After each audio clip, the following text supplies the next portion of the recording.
চলতি মাসে সাদা বলের সিরিজ খেলতে বাংলাদেশ সফরে আসবে অস্ট্রেলিয়া দল, যেখানে ৩ ওয়ানডে ম্যাচের সাথে রয়েছে ৩টি টি-20 ম্যাচও। শুরুতে মাঠে গড়াবে ওয়ানডে সিরিজ। এই সিরিজের টিকিটের মূল্য তালিকা প্রকাশ করেছে বিসিবি। ২০০ টাকায় ইস্টার্ন গ্যালারিতে বসে খেলা দেখতে পারবেন দর্শকরা। এটাই সবচেয়ে কম দামের টিকিট। শহীদ আবু সাঈদ স্ট্যান্ড ও নর্দার্ন গ্যালারিতে বসে খেলা দেখতে খরচ হবে ৪০০ টাকা।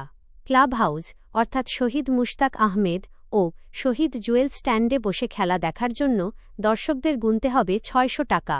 কর্পোরেট ব্লক অর্থাৎ international lounge south, international gallery south ও ইন্টারন্যাশনাল গ্যালারি নর্থ স্ট্যান্ডগুলোর টিকিটের দাম ধরা হয়েছে ১৫০০ টাকা।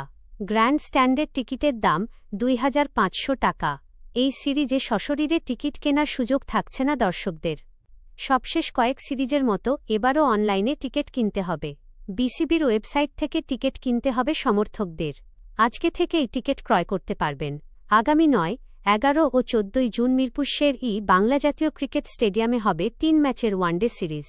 পরবর্তীতে ১৭, ১৯ ও ২১ জুন টি-20 সিরিজ হবে চট্টগ্রামের বীরশ্রেষ্ঠ মতিউর রহমান স্টেডিয়ামে।